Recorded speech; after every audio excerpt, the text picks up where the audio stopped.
We're back for the second segment of our show on water with Pava Ogren and Mike Wynn.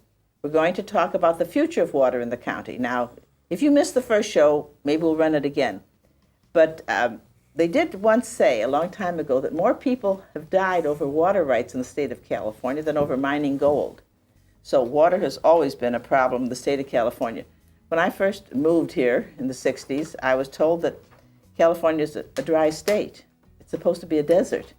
And they've decided they don't want it to be a desert. So, as we know with Los Angeles, they took the water from the Owens Valley, they took the Colorado River water, they took the state water, and now Los Angeles needs more water too. Well, it looks like, after our first show, we could use a little more water here too. So other than going out and doing a rain dance, which I'm planning for this afternoon when you're gone, I will go out in the backyard, I'll do a rain dance, and maybe it'll rain, I'll wash the car, I'll do everything I can to get rain for the county. But, okay, what are we going to do? The first question is, as usual, if I don't address either one of you, are there plans for getting more water throughout the county? Any separate special places or any special plans? Mike, do you want to talk about Napomo first? Well, in Napomo we have plans, but we're really researching the options. Long-term, the only long-term sustainable water supply is desal, taking ocean water, treating it, raising it to a high standard and using it. It's not political water except the permitting process. It doesn't depend on having lots of voters in order to get a fair share of it. And it's likely to remain in place as long as the Pacific Ocean is there. But that's a very expensive option, very expensive. We're also looking at a pipeline to the city of Santa Maria, who's willing to sell us some water. The price is being negotiated, the permits are being discussed. The engineering is not simple. They use a different system of making sure their water is clean than we do, so there's retrofitting on our wells, chlorines instead of chloramines, that sort of thing. But then the third source that we're looking at is seeing if there's any way to go back and re-examine the old question about the Central Coast Water Authority pipeline that goes through. Is there some way that we could get some water from that pipeline? It doesn't seem likely, but it has to be explored. But then the fourth option isn't new water, it just says, can we use our current water more wisely, more frugally, so that it goes farther? And that's really the most cost-effective water we can get. Yes, I should say if you don't throw it down the drain, you've got it. But during the last drought, we had a lot of water conservation things enforced, and then we sort of let that go by once we had a couple of years of a lot of rain. So, of course, that's, like you say, the most cost-effective. They don't have to do much to start that one. The rest of the county, what are you planning on? Well, Adele, I think you pointed to a good thing in terms of using water during a drought period, because if you live in California, you really should anticipate that in a drought period, you're going to have cutbacks. Certainly some communities are more water wealthy than other communities are, but short-term drought conditions are going to require some pretty significant conservation. The city of San Luis Obispo in the last drought certainly had mandatory conservation. And then even after they came out of the drought, though, the changes in habits and the efficiency use of water has resulted in that they've also been able to reduce their long-term water demand quite significantly. Los Osos Community Services District since 2000 has dropped their water production by about 15 to 20%. Production or use? Well, production. Use has also dropped, and that's a combination of them going into their pipeline, their pipes and their laterals, and fixing leaks and everything. So in addition to water efficiency measures, also proper maintenance of the infrastructure, what's delivering the water, can certainly help with the situation overall. On a county-wide basis, in terms of new water supplies, it's certainly the Nacimiento Water Project that's being implemented today that has got the most significant source of new water to the county. That water supply was contracted for back in the 1950s. Never taken. That's correct, and we always maintain the right. And with the current project that's being developed, that's going to use about 60% of the right to the lake. And so there's still an additional amount that's going to be available for future users out of Nacimiento. I mean, if there's water in it. Yeah, The drought dropped it way down. What's interesting about our agreements with Monterey County Water Resource Agency is that we have the highest right to the water in the lake. So even when the lake is very, very low, we can still get our annual entitlement out of it. Okay, even though we have the years we haven't taken, we can't backtrack for the years we didn't take it. Yeah, you can't Too backtrack. bad. But still, it's a large lake, and our draw on it is approximately 5% of the annual draw. And with the higher water rights than Monterey County has to the lake water, it's a very reliable source. When we turn to state water, which certainly has more reliability concerns with regard to both droughts as well as the current operations of the state system and how the water flows through the delta. Again, the advantage in San Luis Obispo County on the supply is that our current allocation is 25,000 acre-feet per year, but our municipal demand is less than 5,000 acre-feet per year. So it's a very reliable source for our contracting agencies like Morro Bay and Pismo Beach. And we do believe that it does have a future for some additional supplies, although limited, but also to work into a drought buffer program. And to take it out at the one cutoff, not to make a new cutoff, not to make a new entree into it. Yeah, there are some possibilities for new participants into the State Water Project, but since that's a project that has contracts with San Luis Obispo County, Santa Barbara County, Central Coast Water Authority, the municipalities who are participating in it, and the California Department of Water Resources, any changes in the permanent delivery of water through that system is going to have to go through multiple agencies and a lot of scrutiny. Nevertheless, what we are doing at the county is we develop, and it's been in decades, and we update it, and that's called the Countywide Master Water Plan. And some of our objectives in that the next update to the Countywide Master Water Plan is how can these water sources be used not just on a permanent basis, but also for protection during droughts. Certainly each agency that's a water purveyor, whether it's like the Napomo Community Services District or the cities, they have the primary responsibility to make sure that they have adequate water for their permanent needs and have plans in cases of droughts. But at the county, what we want to do is say, okay, what other types of backstops can we help provide, especially in droughts, and especially to some of the smaller communities who, quite simply, the affordability of having multiple supplies is very, very difficult. Right. Now, I want to go back to desal. Have you solved the problem where you're going to put the waste? Well, there's three big problems with desal. First, can you afford the power? Yes. And the state legislature actually passed a bill, and the governor signed it in this last session, saying that you can create the power in one place, photovoltaic, let's say, and then take it off the grid in another place. Feed it in and take it off. So we wouldn't have to put a lot of ugly power installations in the coastal zone, which is important. The next problem, of course, is getting the water out of the ocean, and that is largely being solved by taking it below the surface of the sand. So all the larvae and the microorganisms are filtered out naturally, and you're not killing off sea life. Not just sucking it off like they do at Diablo for the cooling. Exactly. But the discharge is always the problem. That's the most difficult problem, because the concentration of brine is going to be higher than it would be naturally in the ocean. Well, I once read that Kuwait gets all their water that way. Of course, they can afford anything, all right? Finances mean nothing. But do they just dump it back in the ocean? I don't know exactly what Kuwait does. It'd be very interesting to find out how, because they've done it for years. I don't see large groups of environmentally sensitive people in Kuwait. I guess you have a point there. Okay, so obviously we don't know what they do. Well, there are a number of facilities, though, in the United States where the brine is discharged back into the ocean. Those would be the older facilities. And I think what Mike is doing is he's accurately speaking to what is going to be the challenges of the new facilities. The new environment, because because you're going to then have to conform to a lot more rules than they did in the old days. Indeed. And of course, even when you develop a new solution like pumping brackish water out of sand dunes, that certainly provides advantages, because then you're not having the direct impact on ocean life.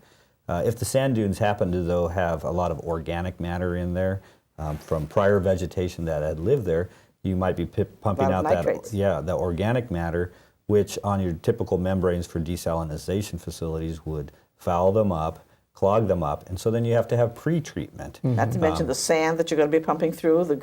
Well, hopefully you're not pumping any sand, but if you're pumping through sand, your wells and stuff and your screens in the wells should prevent the larger sand particles. I'm saying you're probably going to have more than if you're pumping through adobe or through clay, Yes. like they do for most wells. You're pumping through a less porous surface.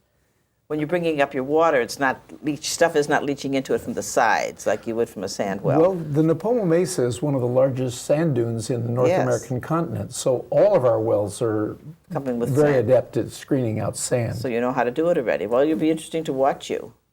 And Morro Bay's got they're taking theirs straight from the ocean, aren't they? No, they also pump from sand wells that are in the sand dunes.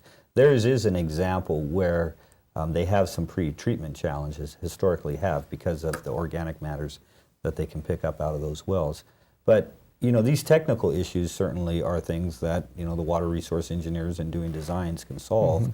The energy costs for desalinization are significant. And then, as Mike had pointed out previously, the permitting issue is also very significantly. The California Coastal Commission has a lot of resource responsibilities, and desalinization facilities are one that they're looking at very closely. Everybody has always felt that the answer to California's whole water shortage all along the coast will be desalinization because it has so much coast. Do you think there'll be a point where we will have to sacrifice some of the Coastal Commission's other things to the need for getting water? I can't speak for the Coastal Commission, but I think it makes sense to have a lot more desal along the coast because coastal farming is critically important to the economy of not only our local economies, but the state economy. And if we can put urban populations on desal, at least as a major supplier, then the groundwater can be reserved for farming, and we're not just buying up farmland and paving it over. If you do have it, let's say Morro Bay's or Nipomo gets a good one, would you consider being in the position to sell your water to somebody else? Would you be doing it just to fill your needs, or would then it become something to Well, I'm not going to speak for the board in terms of policy, Right, but it makes sense that what we need is regional solutions. So everybody having a little desal plant in his backyard is not a good way to go. Larger scale plants are more efficient. Membrane technology is getting great, so they're bigger and they last longer. And a plant that supplied Nipomo, supplied northern Rio Grande on the Mesa, supplied maybe some to Oceano if they needed it. Things like this make better sense than everybody going it alone and doing their own thing. No, sounds logical to me for whatever that's worth, yes. And that is work part together. of the state of California's California Water Plan. They have been developing with local agencies integrated regional water management plans. San Luis Obispo County has produced what we call an IRWM plan, as well as most municipalities and most regions throughout the state of California. I listened to an interesting speech from a deputy director of the Department of Water Resources who just sort of did the confession that California is too big for them to manage any longer, and so they have been sort of pushing the issue of the development of regional plans so that we at the regional level can identify for them in Sacramento what it's going to take in order to solve some of the problems that It seems exist. like we're talking about community involvement of more than one community, joint sharing of assets and problems and working it out together. Do you have hope for that? Because quite often there's a lot of conflict between a city and the county that surrounds it. One city and another city, do you have hope for the future? There are tremendous advantages to working together. Oh, yes. And it's not just they're more efficient. When you go out for grants and you're looking for resources from state or federal government, the fact that a number of agencies are working together gives you a much better chance of getting funding than if you were a dog in the manger. Yeah, and I'm optimistic about the You future. are. Yeah, there's two really good recent examples. One was just simply the development of the Nacimiento project, where the North County agencies and the city of San Luis Obispo, it's a county project, but we really had to sit down with those different communities and develop a contract that was agreeable to all of them. And I think that that's a really good example of local agencies who had historically been sort of in the quote-unquote water wars with each other, sitting down and figuring out a cooperative solution to joint water challenges. The other example is, as Mike was mentioning, the pursuing of the grants and this integrated regional water management planning that we've been doing. Certainly right now our grant efforts are focusing in on trying to bring in some money, grant money to Los Osos. And I was very pleased to see the individuals who are on the Water Resource Advisory Committee recognizing some of the high priorities that exist in Los Osos and supporting Los Osos in those grant efforts. Well, that is a very, very welcome thing to somebody like me who's been here for over 35 years and has watched the conflicts between different agencies within the counties and the cities and the counties. We're going to take another drinking water break, a quickie, and then we'll be back with you in just a few seconds with Pavo and Mike Wynn talking about the future of water in San Luis Obispo County.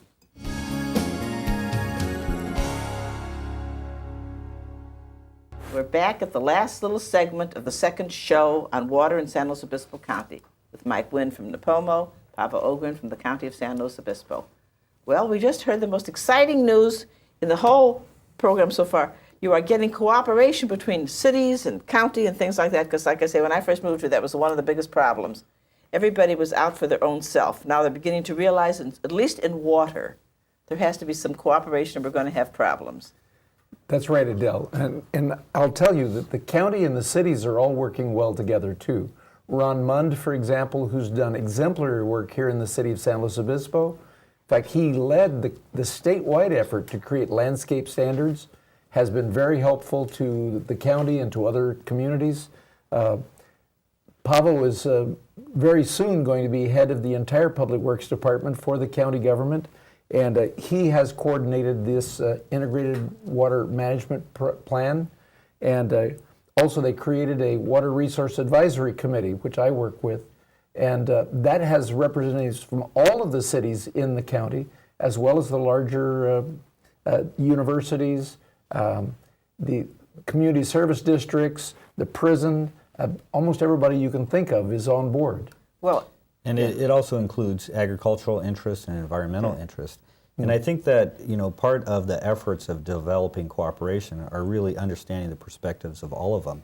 A good example was, again, in the development of the Nacimiento project, a lot of the environmental constituents were concerned that if that was a treated water supply, Nacimiento to the city of San Luis Obispo, then it would provide a urban amenity to any of the property between the lake and the city of San Luis Obispo. So our environmental constituents really wanted it to be what we call a raw water supply. And then clean it there. Yeah, and then each of the agencies is individually responsible for making sure that it meets Also, somebody along the way can't stick a plug in and get just water for their house. That's correct. Okay. Now, is there any area in the county that's in worse shape than others, or any area that's in better shape that we don't have to really worry about, or? Well, I would say as an entire region, the San Luis Obispo County is in better shape than a lot of regions throughout the state of California. And part of that is just simply the development in our county has happened a lot later. And so over the decades, our elected officials and water resource managers can kind of look to the mistakes that have been made in other portions of the state and hopefully help make sure that they don't get repeated. Plus we had foresight, in the 1950s on the Nacimiento project, and so that has helped. But do we still have challenges in this county? Yes. Los Osos is a good example where there is seawater intrusion. You have 3 different companies that provide water supply to the community. The need for them to really, roll up their sleeves and get to work on how those problems are going to be solved is critical. Cambria, I believe, has been addressing their issues, but again, with the permitting challenges and cost impacts of desalinization, that continues to be a challenge up in Cambria. I think that Mike Wynn and the Nipomo Community Services District are doing a great job in looking to and leading the development of solutions down in the South County, in the Mesa area. The 5 cities area is okay. Because of Lopez. Because of Lopez, yeah. And North County is okay, both because of a large groundwater basin as well as the importation of Nacimiento. Again, some problem spots in the North County. But solutions are being worked on, and the Nacimiento project will certainly help with those. And the city of San Luis Obispo certainly was in dire need for an additional water supply and motivated to participate in Nacimiento as well. So there are solutions in the works for especially some of the major municipalities in our area, but yet we still do have some challenge areas. For example, Santa Margarita, the community of Santa Margarita, doesn't really sit over the Paso Robles groundwater basin, yet they pump from wells. They're okay in normal years, but in drought periods, they are definitely subject to risks. And in the last drought, we at the county had to put them under mandatory conservation as well. You can't get any other water to them, though, where they're located. There's no way of, well, that in a disaster, is there any way of sharing water? Well, certainly when there's disasters and emergencies, then the door's open for cooperation. If it's a normal year in and year out thing, then it requires contracts and everybody to agree on what their fair share of costs are. But Morro Bay is probably a good example where if they weren't in an emergency, but they were very concerned because contamination to some of their well fields had really reduced their ability to pump wells. And so they worked with the county, the California Men's Colony, in order to make sure that if needed, they could get some water out of whale rock as well. So there, in disasters you can. Yes, yeah. However, if we had a real biggie, like Nacimiento pipeline broke at the same time the state water outlet broke, we would just. Yeah, in California, certainly large earthquakes are still our biggest risk for damages. In those situations, then individuals are going to have to really cut back on their water consumption, focusing in on health and safety needs so that the facilities can get repaired. Well, and you're hopeful that that can be done. Your reading of the believing of the behavior of people is positive enough that you feel that the community will, if asked by its people to conserve, will. I think they will, Adele, but I think we have another problem that's creeping up on us that will be very, very challenging to solve. And that is that we have many people in this community, in this county for that matter, that live on limited income, whether they're retired on limited income or they're just in the beginning working years or whatever. How are we going to have affordable housing and low-cost housing if the cost of water and the infrastructure to support it are going to continue rising and rising and rising? If our water bills go up 4 times, as is possible over the next decade, how will we afford to have affordable housing? Well, how will we afford water? But that's another question. I've just read someplace that people can vote not to have their rates raised. Who's going to vote to let their water rates go up, and how are you going to get the money you need to build water plants if you can't raise the rates? Well, Prop 218 says that they get to vote, and basically you can have a protest vote where you'd have to have at least 51% or 50 plus 1 that said no. But if people consistently voted no to raise their rates, then an agency has to cut back on service to those people so that they can afford to pay for the services they have. So very strict water rationing could be required by law if you simply wouldn't pay for the necessary maintenance and upkeep. So I was wondering, now when it comes to the low-cost housing, they would have to be metered the same as everybody else at the same rate for, I mean, you wouldn't want somebody in low-cost housing to be able to waste water just because they were poor. So, but then you would have to have supplemental funds to help pay their bills, is what you're saying. Well, not really, but what you can have instead is a 3-tier or 4-tier rate structure so the people that are very frugal will pay a lower rate and use less water. And if there are people who wish to use great amounts of water, they simply will pay a higher rate for that water. Well, but you could also not let them use great amounts of water. Couldn't you, in other words, with mandatory rationing, wouldn't you say that you still can't use it? Even if you can afford it, you really aren't allowed to wash your street. Well, and those are all the different types of tools that are sort of in our toolbox to help manage our water resources. The idea that in the county-operated water systems, where we're actually the purveyor of water to individual homes, our rate structures are such that there's a lifeline, what we call the lifeline amount. It provides a minimum quantity of water to individuals in order to meet their basic health and safety needs, and quite frankly, some outdoor water usage, but not a lot. And then they get the minimum monthly bill. And then those who use more water have to pay an additional amount. And as Mike said, there's multiple tiers, so that people who are using a lot of additional water start paying a lot more money for it. Well, there used to be during 2 droughts ago, because I've been here for a couple of droughts, they started gray water for plants. And then there was a lot of trouble with that. Is it still on the books that you can use gray water for plants? You can use gray water in this county. and Pavel can speak more to that. But I can say that there are health issues that must be addressed. You simply don't want to dump water that's going to cause damage either to the land itself or create an environment for disease. During the last drought, the state of California updated its plumbing code. Yes. And in the plumbing code that currently exists, there are specific standards on how you have to go about to develop a gray water system. I rebuilt my house in the city of San Luis Obispo a number of years ago, and when I did that, I did what we call dual plumbing, and that is the plumbing from the sinks and the showers come out of the house in one spot, and then of course the water from the kitchen and from the toilets, those come out at a different spot, and that directly goes to the sewer system.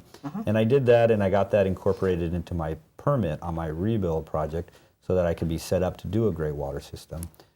In addressing the health and safety issues that Mike points to, the sort of the bottom line is that you're not supposed to use gray water on the surface. You're supposed to use gray water subsurface, and you can do that through a number of different techniques. But they don't want gray water to pool up where contaminants can breed bacterias and where kids or pets or animals can go and then drink and be in contact with that water. Okay. So, Well, this is, like I said, but it's something, there are rules, or there's something else to think about in the conservation and the reuse of water. It's like secondary sewer water is being used to water things from the sewer plants, which is also keeping regular potable water from having to be used for water things. yeah, in the city of San Luis In Obispo. San Luis Obispo, they're doing that, Yes. and can be done other places. Well, it's the most exciting thing to me is that people are going to learn to work together. I think that is absolutely fabulous. If this brings that out, they say quite often when there is a problem, people learn to work together. Is there anything else you want to add before we close this final segment? Not to say that if it isn't solved in the next few years, we won't come back again and talk about water again. I sincerely hope that there is something done now so we don't have to worry about it again. But is there anything else you gentlemen want to add? Well, the truth is that we just had a survey completed for Napomo, and under all scenarios, we will be pumping below seawater by the year 2019. So we don't have a lot of time. If you think that a desal plant will take 8 to 10 years, maybe, and who knows how long it'll take to get regulation, we really do have to step on it. We can't let this thing sort of coast along at a slow pace. Okay, I'm with you. What And about you? I gave some good examples of cooperation that have led to some Yes. good recent solutions. I think it's important to know, though, that once we have one problem solved on water in this county or in the state of California, the next problem pops up. So I appreciate you having us on the show today to talk about these issues. Well, we're so glad you came because you see, the league, as I said, in 2000 was the first time we did it on this show. We've had a position, we've studied water in all the 40 years, 50, 60 years I've been in California. There was an old joke that might make people angry that if God had really had enough money, he'd have done it right in the first place. We'd have had plenty of wells and plenty of pipelines. But obviously he didn't make Southern California as wet as Northern. And Southern California's been battling it for years. And now there's still another battle going on with the Delta. Yes. We don't know the results of that and how it'll impact on us. But with gentlemen like you worrying about it, I'm going to feel much better. I'm still going to be careful what I use water on. I thank you so much.